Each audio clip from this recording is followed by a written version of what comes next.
Hello दोस्तों, good morning. स्वागत है एक बार फिर से आप सभी का एनजेटी एजुकेशन में। साथियों, आज है संडे और संडे को होता है वीकली टेस्ट।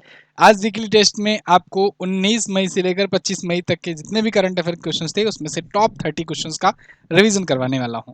हमेशा की तरह, हर बार की तरह आपका बहुत ही जबरदस्त रिवीजन होने वाला है। इसमें मैं क्वेश्चंस तो इंपॉर्टेंट बताऊंगा ही, उसका एक्सप्लेनेशन भी दूंगा, लेकिन आपको कोशिश करना है पहले आप आंसर करो। आप आंसर करोगे तो उसके बाद लास्ट में आपका जो भी स्कोर आया होगा, मतलब जितना सही हुआ है जितना गलत हुआ है, ईमानदारी से आप कमेंट करके बता देना। कोई अवार्ड नहीं मिलने जा रहा है, लेकिन एक ईमानदारी से आप आंसर करोगे, आपका इवेल्युएशन हो पाएगा कि आप कितना पिछले हफ्ते में किस हिसाब से चीज़ों को याद रखे हो। ठीक है, चलिए तो शुरुआत करते हैं हम लोग। एमजेटी ऐप पर इसकी क्विज और पीडीएफ बाद में दे दी जाएगी, तो आप वहां से इसे प्राप्त कर सकते हो बिल्कुल फ्री में। तो शुरू करते हैं पहला क्वेश्चन, मोस्ट इंपॉर्टेंट क्वेश्चन से। पहला ही क्वेश्चन आपके सामने है, हाल ही में किसे 58वां ज्ञानपीठ पुरस्कार 2023 दिया गया? ध्यान रहे, इसमें कंफ्यूजन हो सकती है। 58वां ज्ञानपीठ पुरस्कार 2023 के लिए अभी दिया गया है। कब दिया गया है? ये दिया गया है मई 2025 में। तो बताइएगा किसे दिया गया है। मैं इसके पहले आपको 59वां बता देता हूं, आप तब तक आंसर करिए। 59वां ज्ञानपीठ साथियों, ये घोषणा हो चुकी है 2024 के लिए। ठीक है, इसकी घोषणा हो चुकी है। किसको मिलेगा ये मिलेगा विनोद कुमार शुक्ला को। विनोद कुमार शुक्ला को। ठीक है, अब आप में से बहुत सारे लोग सही आंसर कर ले गए होंगे ये सुनने के बाद। 2024 के लिए विनोद कुमार शुक्ला और 2023 के लिए गुलजार साहब और राम भद्राचार्य, इन दोनों को दिया गया है। ठीक है, ए और बी बोथ ऑप्शन आपका करेक्ट होगा। तो 58वां युद्ध था और 59वां ये है। ज्ञानपीठ पुरस्कार भारत में साहित्य के क्षेत्र का सबसे बड़ा पुरस्कार होता है और राष्ट्रपति के द्वारा दिया जाता है। तो राष्ट्रपति के द्वारा 11 लाख रुपए का कैश प्राइज, एक सर्टिफिकेट और एक वाग देवी की प्रतिमा दी जाती है। ओके, शुरुआत कब से हुई थी अगर बात करें तो शुरुआत साथियों इसकी 1965 से हुई थी। 1965 से हुई थी इसकी शुरुआत, और जी शंकर कुरूप को पहला वाला मिला था। आशा पूर्णा देवी पहली महिला बनी थी ये पाने वाली, और सुमित्रा नंदन पंत हिंदी के प्रथम लेखक थे ये अवार्ड पाने वाले ज्ञानपीठ। ठीक है जी, अगला। हाल ही में किस मंत्रालय ने एक देश एक धड़कन पहल का अनावरण किया?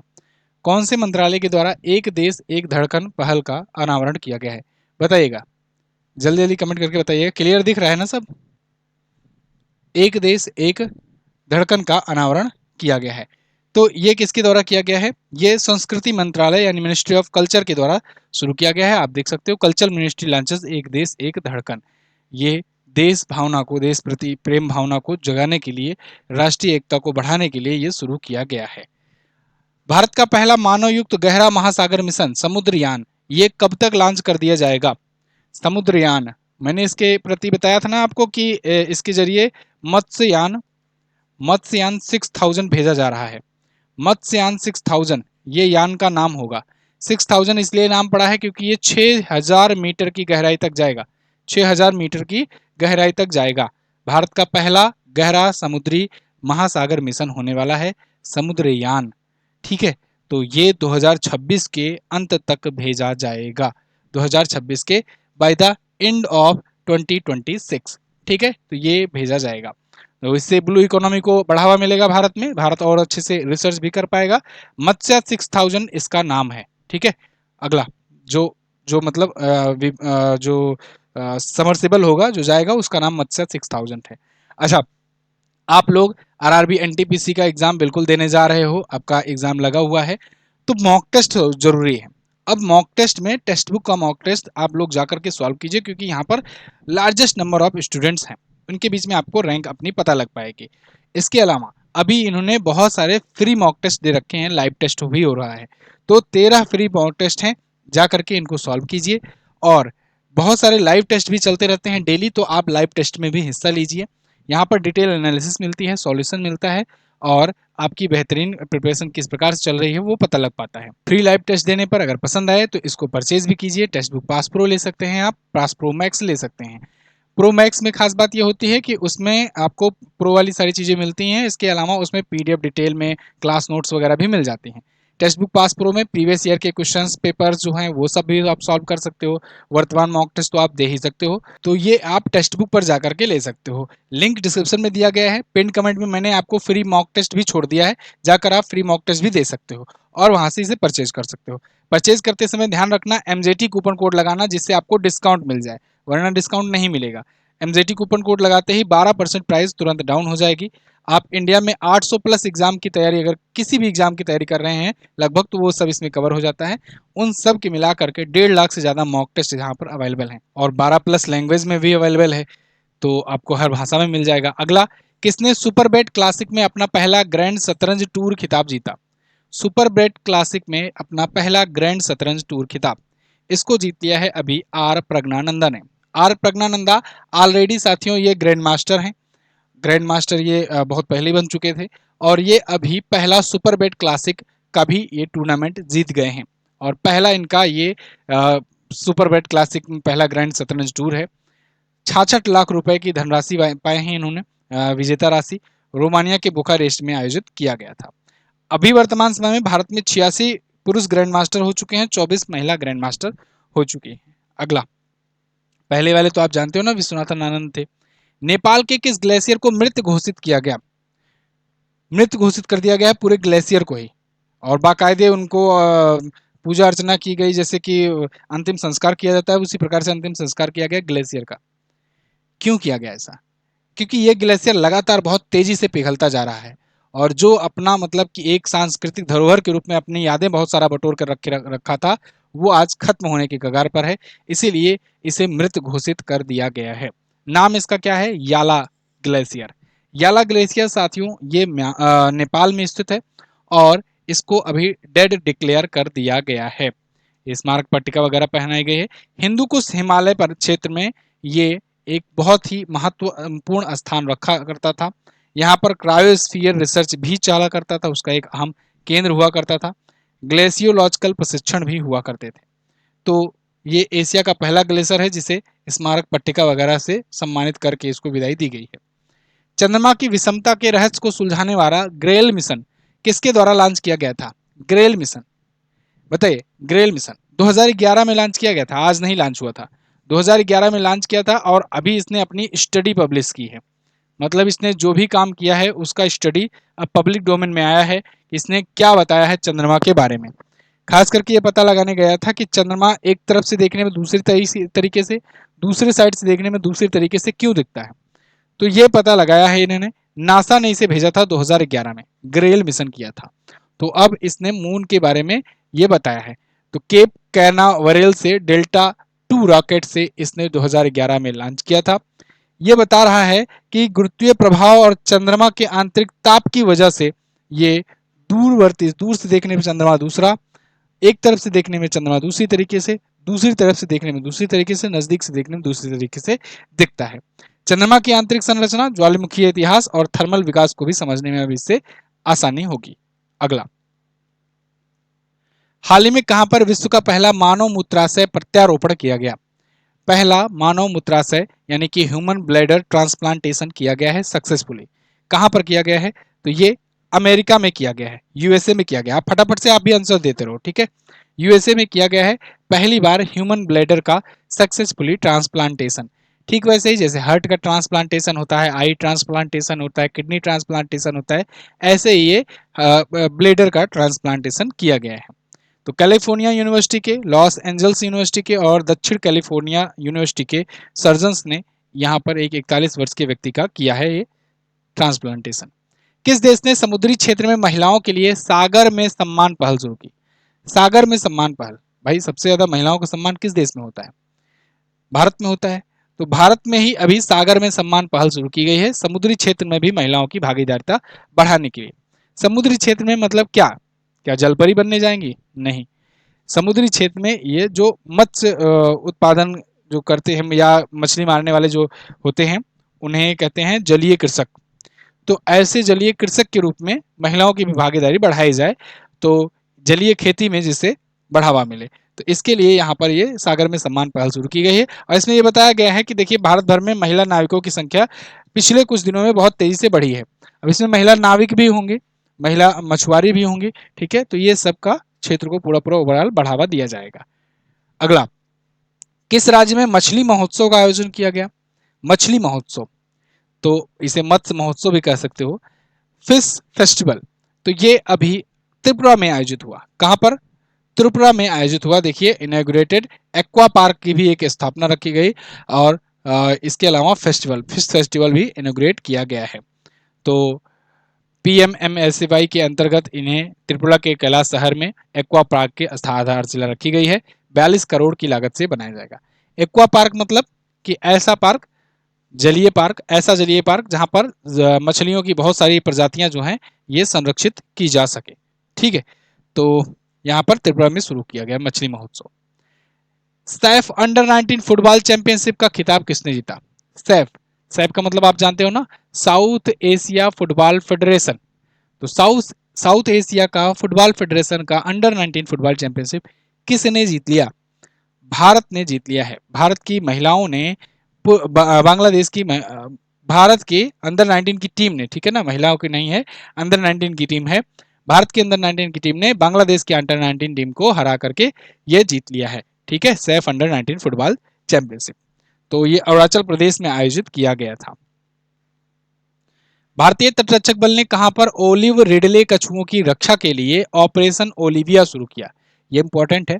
इंडियन कोस्ट गार्ड ने शुरू किया है ऑपरेशन ओलिविया। मैंने आपको बताया था ना, वन्य जीव संरक्षण अधिनियम 1972 के तहत ये ओलिव रिडले जो कछुए हैं इनको संरक्षित कछुओं की श्रेणी में रखा गया था। तो बताइए, ऑपरेशन ओलिविया शुरू किया गया है इनके संरक्षण के लिए। कहां पर शुरू किया गया है? ओडिशा में। कहां पर? ओडिशा। ओलिविये, ओडिशा, ऑपरेशन ओलिविया, ये सब ओ से पढ़ रहा है। ठीक है, आराम से याद कर सकते हो। ऑपरेशन ओलिविया किसने शुरू किया है? इंडियन कोस्ट गार्ड ने। तो 6.98 लाख से अधिक ओलिव रिडले कछुओं को बचाने में मदद मिलेगी। अगला, सूडान ने 2023 के गृह युद्ध के बाद किसको वहां का पहला प्रधानमंत्री नियुक्त किया? सूडान एक अफ्रीकी देश है और 2022-23 में वहां गृह युद्ध चल रहे थे। उसके बाद से कोई प्रधानमंत्री वहां पर अभी तक नहीं हुआ था। अभी वहां पर प्रधानमंत्री नियुक्त किया गया है। किसे नियुक्त किया गया है? तो ये कामिल इदरिस को नियुक्त किया गया है। कामिल इदरिस को। डी ऑप्शन जो लोग लगा रहे हैं बिल्कुल करेक्ट लगा रहे हैं। तो कामिल इदरिस को नियुक्त किया गया है। वहां की सेना प्रमुख से नियुक्त हुए हैं ये। सेना प्रमुख अभी तक वहां पर शासन देख रहे थे, सैन्य शासन चल रहा था, अब इनको नियुक्त किया गया है। अब्दुल्ला हमदोक ने इस्तीफा दे दिया था 2022 में। ठीक है, तो कामिल इदरिस होंगे नए प्रधानमंत्री। अगला, अच्छा, सूडान की राजधानी कई बार पूछी गई है, खार्तूम होती है। राजधानी कई बार इसकी पूछी गई है, खार्तूम होती है।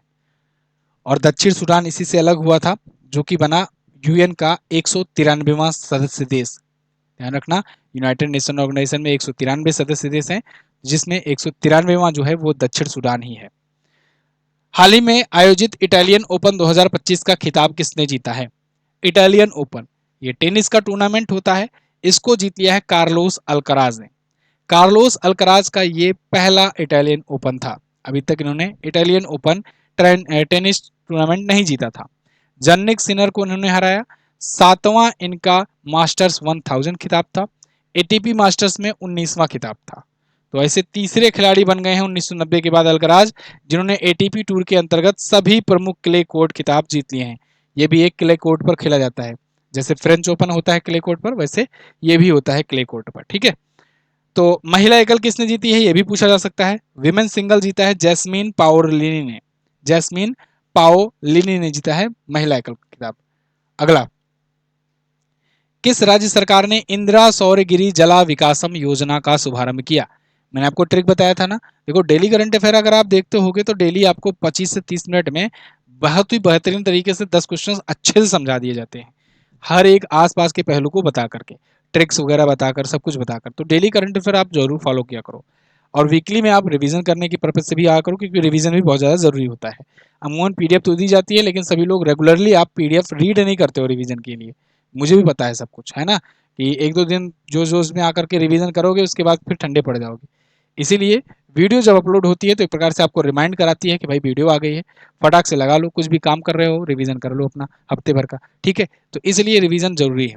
इंदिरा सौर गिरी जलाशय विकासम योजना जो है ये तेलंगाना सरकार के द्वारा शुरू की गई है। मैंने आपको बताया है कि इंदिरा अगर नाम दिख जाए तो आप या तो तेलंगाना पर जाना या तो हिमाचल प्रदेश पर जाना, और अगर यहाँ पर थोड़ा सा अगर दक्षिण भारतीय लैंग्वेज में, अगर संस्कृत में या तमिल में, तेलुगु में कुछ लैंग्वेज दिख जाए, तब आप दक्षिण भारत वाले राज्यों में चले जाना। मतलब इंदिरा के साथ अगर प्लस वो है तो आप तेलंगाना लगा ही देना। ठीक है ना, तो जैसे जला विकासम, जला विकासम ये लग रहा है आपको हिंदी है ना, ये संस्कृत टाइप का है या दक्षिण भारतीय भाषाओं में है, इसलिए आप यहाँ पर तेलंगाना लगा देना। तेलंगाना और हिमाचल प्रदेश क्यों? क्योंकि यहीं पर कांग्रेस की सरकारें हैं और कांग्रेस की जो सरकार होगी वही इंदिरा गांधी के नाम से योजनाएं लॉन्च करेगी। ठीक है, कॉमन सी बात है।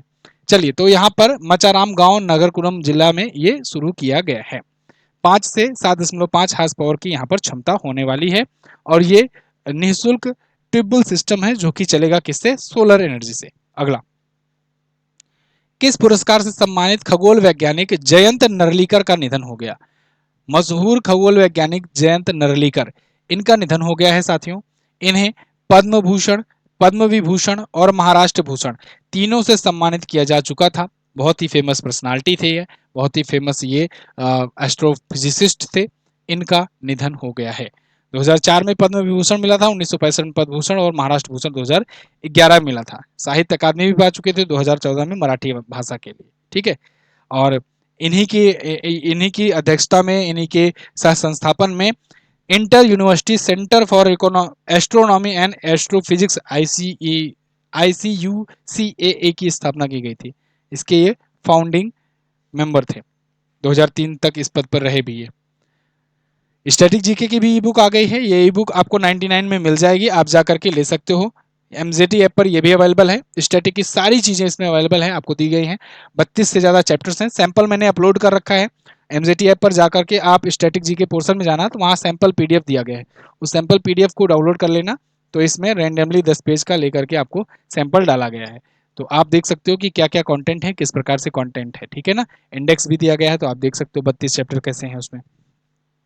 अगला, हाल ही में विश्व हाइड्रोजन शिखर सम्मेलन 2025 का आयोजन कहाँ किया गया? विश्व हाइड्रोजन शिखर सम्मेलन, इसका आयोजन साथियों कहाँ हुआ? नीदरलैंड में। बहुत इंपॉर्टेंट क्वेश्चन है।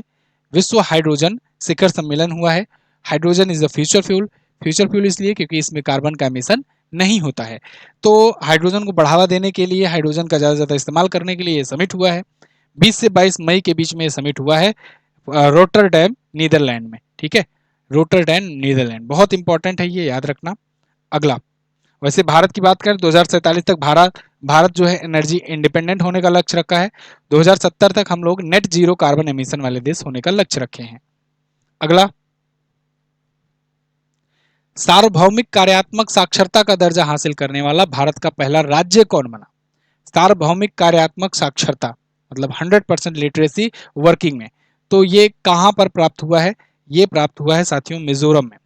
मिजोरम बन गया है भारत का पहला ऐसा राज्य जहां पर 100% पॉपुलेशन जो है वो लिटरेट है कार्य क्षमता के मामले में, कार्यात्मक साक्षरता का दर्जा पाने में। अच्छा, 2024 में 24 जून को लद्दाख बना था पहला केंद्र शासित प्रदेश। ऐसा दर्जा पाने वाला लद्दाख पहला केंद्र शासित प्रदेश था और ये बन गया है पहला राज्य। दोनों याद रहेगा। चलिए अगला, उल्लास योजना के तहत आया है ये, उल्लास योजना के तहत भारत सरकार की ये हासिल किया है। मई 2025 में किसको मणिपुर हाईकोर्ट का नया चीफ जस्टिस नियुक्त किया गया है? मणिपुर हाईकोर्ट के नए चीफ जस्टिस कौन नियुक्त किए गए हैं? ये नियुक्त किए गए हैं कौन? जस्टिस कैंपेया सोमाशेखरन। जस्टिस कैंपेया सोमाशेखरन, देखिए chief justice to Manipur high court नियुक्त किए गए हैं। बी आर गवई की अध्यक्षता में इनको राष्ट्रपति के द्वारा नियुक्ति की गई है। B R Gavai, justice B R Gavai Bharat के new chief justice of India हैं। ध्यान रखना, ये भारत के 52वें सीजीआई बने हैं, अभी हाल फिलहाल में ये भी मई में ही बने हैं चीफ जस्टिस ऑफ इंडिया। ठीक है, चलिए अगला, हाल ही में माउंट एवरेस्ट पर चढ़ने वाली सीआईएसएफ की पहली महिला अधिकारी कौन बनी? Mount Everest world largest peak, तो इस पर चढ़ने वाली सीआईएसएफ की यानी सेंट्रल इंडस्ट्री सिक्योरिटी फोर्सेस की पहली महिला अधिकारी कौन बन गई हैं? गीता समोता। कौन? गीता समोता। ये सीआईएसएफ की कर्मचारी हैं और भारत में जो पैरामिलिट्री फोर्सेस होती हैं उनमें भी ओवरऑल सभी पैरामिलिट्री फोर्सेस को मिलाएं तो उसमें पहली ये पैरामिलिट्री फोर्स की अधिकारी बनी है जो इस पर चढ़ी हुई है, माउंट एवरेस्ट की चढ़ाई पूरी की है। ठीक है, चलिए अगला, निम्न में से किस पूर्व प्रधानमंत्री की हत्या की याद में प्रत्येक वर्ष 21 मई को आतंकवाद विरोधी दिवस मनाया जाता है? तो पूर्व प्रधानमंत्री राजीव गांधी जी की हत्या हुई थी उस दिन, उनकी पुण्यतिथि पर मनाया जाता है 21 मई को अंतर्राष्ट्रीय आतंकवाद विरोधी दिवस। आतंकवाद के खिलाफ लड़ाई के लिए आतंकवाद विरोधी दिवस मनाया जाता है और ये भारत के सबसे युवा प्रधानमंत्री थे। ठीक है, तो एंटी टेररिज्म डे मनाया जाता है। इस बार का तो और ज़्यादा खास है क्योंकि इस बार हम लोगों ने टेररिज्म पर एक करारा प्रहार किया है ऑपरेशन सिंदूर चला करके। ठीक है जी, चलिए तो इनको इस प्रकार ट्रिब्यूट भी है एक प्रकार से। 1984 से 1989 तक का कार्यकाल इनका रहा। भारत के सबसे युवा प्रधानमंत्री रहे और भारत में कंप्यूटर का जनक इन्हें कहा जाता है। ठीक है ना, भारत में पूर्व भारतीय प्रधानमंत्री राजीव गांधी जी की पुण्यतिथि पर। अगला, पीएम मोदी ने कहां पर भारत के पहले 9000 हॉर्स पावर वाले लोकोमोटिव इंजन का उद्घाटन किया? तो भारत के पहले 9000 हॉर्स पावर लोकोमोटिव इंजन का अनावरण किया गया है गुजरात में पीएम मोदी के द्वारा। ये बहुत ही हाईटेक, बहुत ही ज्यादा लोड क्षमता रखने वाला, मतलब आप समझ रहे हो 9000 हॉर्स पावर। एक हॉर्स पावर बराबर आप जानते हो 746 वाट होता है, 746 वाट होता है। और अगर 9000 हॉर्स पावर वाला इंजन हो तो कितना पावरफुल इंजन हो सकता है। और अपने पास ही एक रिकॉर्ड बना ही है कि दुनिया का सबसे पावरफुल ट्रेन इंजन का, तो वो तो ऑलरेडी हम लोग रिकॉर्ड लेकर के बैठे ही हैं। एक और यहाँ पर ये 9000 हॉर्स पावर का रिकॉर्ड बना हुआ है। इस पर इलेक्ट्रिक लोकोमोटिव इंजन बनेगा। तो 26 मई 2025 को पीएम मोदी ने इसका उद्घाटन करने का फैसला लिया है और इसके तहत ये एक पूरी परियोजना है बेसिकली। इसमें 1200 इंजन अगले 10 वर्षों में बनाए जाएंगे, ऐसे 1200 इंजन, समझ रहे हो। तो ये बात ध्यान रखना, इस पर अच्छा खासा पैसा भी खर्च किया जा रहा है। ठीक है, लगभग देखिए कितना खर्च किया जा रहा है यहाँ पर था, हाँ 20,000 करोड़ खर्च किया जा रहा है। अगला, बानू मुश्ताक को उनकी लघु कहानी संग्रह के नाम से के अंतर्राष्ट्रीय बुकर पुरस्कार दिया जा रहा है, क्या नाम है? तो देखिए बानू मुश्ताक इस बार का पा रही हैं अंतर्राष्ट्रीय बुकर पुरस्कार और ये बन जा रही हैं दूसरी भारतीय, सेकेंड इंडियन। बहुत ही इंपॉर्टेंट क्वेश्चन है ये, क्योंकि गीतांजलि श्री के बाद ये दूसरी भारतीय हैं जिन्हें अंतर्राष्ट्रीय बुकर पुरस्कार मिलने जा रहा है। इनकी घोषणा हो चुकी है। इनकी रचना हार्ट ऑफ लैम्प, जो कि इनकी एक कहानियों का संग्रह है, मतलब कि कलेक्शन ऑफ शॉर्ट स्टोरीज है। तो हार्ट ऑफ लैम्प के लिए इनको मिलेगा अंतर्राष्ट्रीय बुकर पुरस्कार। ठीक है, बानू मुश्ताक ये हैं, भारत की कन्नड़ लेखिका हैं और दूसरी भारतीय बनी है गीतांजलि श्री के बाद, जिन्होंने 2022 में जीता था। स्मृति चिन्ह मिलेगा, 50,000 पाउंड की धनराशि मिलेगी। अच्छा, ये पुस्तक क्योंकि इन्होंने कन्नड़ भाषा में लिखी है और अंतर्राष्ट्रीय बुकर पुरस्कार दिया जाता है अंग्रेजी में, इसलिए ट्रांसलेट करवाना पड़ता है। तो ट्रांसलेट किया है दीपा भास्थी ने, दीपा भास्थी ने, और ये भारत की है अनुवादक। और ये देखिए ये बन गई है पहली अनुवादक, है ना भाई, अनुवादक को भी तो विजेता माना जाएगा। अगला, तो ये और बुकर पुरस्कार अलग होता है, अंतर्राष्ट्रीय बुकर पुरस्कार अलग होता है। मैंने आपको ये टेबल में दिया हुआ है, डेली करंट अफेयर में समझाया भी था मैंने, स्क्रीनशॉट ले लो, बहुत ही इंपॉर्टेंट है क्योंकि अब तक जितने बुकर और अंतर्राष्ट्रीय बुकर हैं ये इसी पेज में समाहित है। ठीक है, चलिए अगला, हाल ही में किस ग्रह पर शोधकर्ताओं ने एक प्राकृतिक घड़ी ज़ारोसाइट की संभावना का पता लगाया? किस ग्रह पर पता लगाया है? तो भारतीय शोधकर्ताओं की एक टीम ने बताया है कि ज़ारोसाइट नाम का एक तत्व है जो केवल मंगल ग्रह पर पाया जाता है और इस तत्व की खास बात यह है कि ये एक नेचुरल वॉच का काम कर रही है, नेचुरल क्लॉक का काम कर रही है। नेचुरल क्लॉक कैसे? इसमें कुछ ऐसे केमिकल्स रिएक्शन होते हैं, एक अम्लीय मात्रा में पाया जाता है, एसिटिक रीजन में पाया जाता है, और इसमें कुछ ऐसे केमिकल रिएक्शन होते हैं जिस वजह से ये अपनी 25,000 साल पुरानी स्थिति को स्टोर करते करते रखा हुआ है। इसके आसपास जो चीज़ें घटित हो रही हैं, जिस प्रकार से वातावरण बदल रहा है, पर्यावरण बदल रहा है, चीज़ें बदल रही हैं, ऐसी 25,000 साल पुरानी स्थिति को ये समेट करके बैठा हुआ है। तो ये एक प्रकार का प्राकृतिक घड़ी का रूप में काम कर रहा है। नाम इसको दिया गया है ज़ारोसाइट। ज़ारोसाइट ये मंगल ग्रह पर होता है, ये बात ध्यान रखना, और भारतीय रिसर्चर्स ने इसको खोजा है। किस राज्य में सिरुई लिली महोत्सव शुरू हुआ? Shirui lily festival, Shirui lily, कचाई lemon, नाता संकीर्तन, संगाई महोत्सव, संतरा महोत्सव, ये सब कहाँ मनाया जाता है? ये सब मणिपुर का महोत्सव है। तो मणिपुर आप लगा दोगे, डी ऑप्शन आपका करेक्ट हो जाएगा। मणिपुर में सिरुई लिली फूल के खिलने के अवसर पर ये सेलिब्रेट करते हैं वहाँ के तांगखुला नागा समुदाय के लोग। ठीक है, तांगखुल नागा कम्युनिटी के लोग। हाल ही में किस केंद्रीय मंत्री ने साइबर अपराध के मामलों से निपटने के लिए E0 FIR प्रणाली शुरू की? E0 FIR सिस्टम, मतलब जीरो FIR आप ऑनलाइन ही दर्ज करा सकते हो। नई दिल्ली में भी टेस्टिंग की गई है, अब ये all over India rule out किया जाएगा। साइबर क्राइम, AI क्राइम, इन सबसे जुड़े मामलों की जांच करने के लिए या कहें कि उसकी देखरेख करने के लिए FIR शिकायत दर्ज करी जाएगी। केंद्रीय गृह मंत्री अमित शाह जी ने ये प्रणाली शुरू की है, इसका उद्घाटन किया है। आपके सामने ये आर्टिकल है, आप इसको चेक कर सकते हो। ठीक है जी। तो अभी दिल्ली में लागू है पायलट प्रोजेक्ट के रूप में, बाद में ऑल ओवर इंडिया किया जाएगा। भारत के चुनाव आयोग ने मतदान केंद्र में मतदाताओं की अधिकतम संख्या 1500 से घटाकर कितने कर दी है? तो 1500 से घटा करके चुनाव आयोग ने मतदाताओं की संख्या एक बूथ से कम कर दी है। कितना? 1200 पर कर दी है। मतलब एक पोलिंग बूथ पर पहले 1500 लोग जाकर के वोट कर सकते थे। कई कई बार क्या होता था कि गांव अगर छोटा पड़ जाता था, कम आबादी वाला गांव है, तो दो गांव का एक ही पोलिंग बूथ बनाया जाता था। या फिर कई कई बार गांव अगर बड़ा है तो एक ही जगह पर दो दो पोलिंग बूथ बनाए जाते थे, है ना। लेकिन अब संख्या थोड़ा सा घटा दी गई है जिससे भीड़ ज्यादा ना हो। तो यहाँ पर देखो 1200 कर दिया गया है मतदाताओं की अधिकतम संख्या। मुख्य चुनाव आयुक्त हैं ज्ञानेश कुमार, इनका नाम याद रखना। 22 मई 2025 को राष्ट्रपति मुर्मू ने कितने शौर्य पदक प्रदान किए, शौर्य चक्र प्रदान किए? तो देखिए ये सब वीरता पुरस्कार की श्रेणियां हैं। शौर्य चक्र वगैरह ये सब मैं आपको आज की डेली करंट अफेयर में अच्छे से समझाया ही था, कल की डेली करंट अफेयर में। तो वीरता पुरस्कार 6 प्रकार से होते हैं, 3 शांतिकालीन, 3 युद्धकालीन। युद्धकालीन में सबसे बड़ा परमवीर चक्र, फिर महावीर चक्र, फिर होता है आपका वीर चक्र। इसमें सब में आपको वीर मिलेगा। इसके बाद शांति काल में तीन होते हैं, अशोक चक्र, उसके बाद फिर आपका कीर्ति चक्र, फिर आता है शौर्य चक्र। तो शांति काल का जो दो सबसे बड़ा होता है, मतलब कि लास्ट के दो होते हैं, वो दिए गए हैं, अशोक चक्र नहीं दिया गया है। तो टोटल पूछा गया है शौर्य चक्र कितने दिए गए हैं, तो शौर्य चक्र 33 दिए गए हैं और 6 कीर्ति चक्र दिए गए हैं। 6 कीर्ति चक्र, 33 शौर्य चक्र दिए गए हैं, अशोक चक्र नहीं दिए गए हैं। और मैंने आपको बताया ये तीनों ही कैटेगरी आता है शांति काल में वीरता प्रदर्शन के लिए। ध्यान रहे ये सब अपनी सेनाओं के को दिया जाता है, ये वीरता पुरस्कार सेनाओं को दिया जाता है। एक वीरता पुलिस मेडल भी होता है, वो अलग होता है, वो सभी अपने अर्धसैनिक बल हुए या पुलिस के हुए उन सबको दिया जाता है, ये सेनाओं को दिया जाता है। तो 4 कीर्ति चक्र, 7 शौर्य चक्र मरणोपरांत दिए गए थे, बाकी ये हैं। ठीक है, अगला। हाल ही में किस राज्य सरकार ने भारत की पहली विस्टा डोम जंगल सफारी ट्रेन शुरू की? भारत की पहली विस्टा डोम जंगल सफारी ये उत्तर प्रदेश ने शुरू किया है।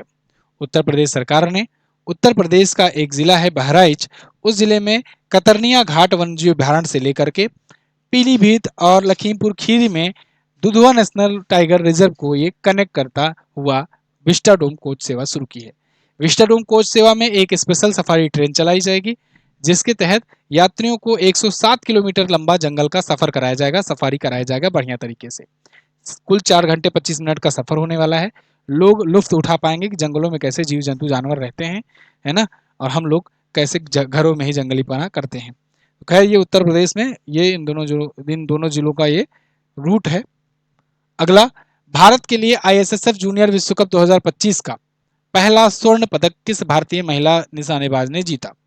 जूनियर विश्व कप आईएसएसएफ का, इंटरनेशनल शूटिंग स्पोर्ट फेडरेशन का, ये जर्मनी में हो रहा है और इसमें कनक ने जीत लिया है, निशानेबाज कनक ने गोल्ड मेडल। किसमें जीता है इन्होंने? 10 मीटर एयर पिस्टल में जीता है, 10 मीटर एयर पिस्टल में, जर्मनी के सुहल में आयोजित हो रहा है। ध्यान रखना ये आईएसएसएफ का जूनियर विश्व कप है। ठीक है, अगला। हाल ही में rising north east investor summit 2025 का उद्घाटन किसने किया? तो rising north east investor summit, इसका उद्घाटन किसने किया है? भाई इसका उद्घाटन पीएम मोदी ने किया है। लेकिन इंटरेस्टिंग बात यह है कि ये नॉर्थ ईस्ट के लिए इन्वेस्टमेंट के लिए समिट था, लेकिन आयोजित हुआ ये नई दिल्ली में, ये ध्यान रखने वाली बात है। ठीक है, तो नॉर्थ ईस्ट में इन्वेस्टमेंट को बढ़ावा देने के लिए इन्वेस्टर समिट हुआ, राइजिंग इन्वेस्टर, और नई दिल्ली में आयोजित हुआ 23 और 24 मई को। इस दौरान पीएम मोदी ने ईस्ट का एक नया फुल फॉर्म भी दिया है। ईस्ट का मतलब एम्पावर, एक्ट, स्ट्रेंथेन और ट्रांसफॉर्म। ठीक है, चलिए तो ये थे टॉप 30 क्वेश्चन इस हफ्ते के जिनका आपने रिवीजन किया। डे एंड थीम, बहुत सारी नियुक्तियां और ये सब जो क्वेश्चन होते हैं इनको मैंने अलग से दे रखा है, तो यानी कि ये क्वेश्चन भी आपके 50-60 पहुंच जाते हैं। ठीक है, तो आप जो है यहाँ से रिवीजन कर सकते हो बाकी चीजें, और ये आपको पीडीएफ में मिल जाएगा। पीडीएफ आप जानते हो टेलीग्राम पर मिलता ही है और ऐप पर भी आप डाउनलोड कर सकते हो। पीडीएफ और क्विज जो है ऐप पर भी आपको मिल जाएगा, टेलीग्राम पर मिल जाएगा। तो टेलीग्राम और ऐप दोनों आप ज्वाइन कर सकते हो, एमजेटी एजुकेशन के नाम से दोनों है। ठीक है, ये आप महोत्सव देख सकते हो, इसके बाद फिर ये प्रमुख आपका निधन है, बहुत सारी चीजें हैं। बाकी जीएस सफलता 4.0 बैच जिनको ज्वाइन करना है वो ज्वाइन कर सकते हैं। मिलेंगे साथियों अगली वीडियो में अगले दिन क्लास में, तब तक के लिए खुश रहिए, मुस्कुराते रहिए। नमस्कार, जय हिंद, वंदे मातरम।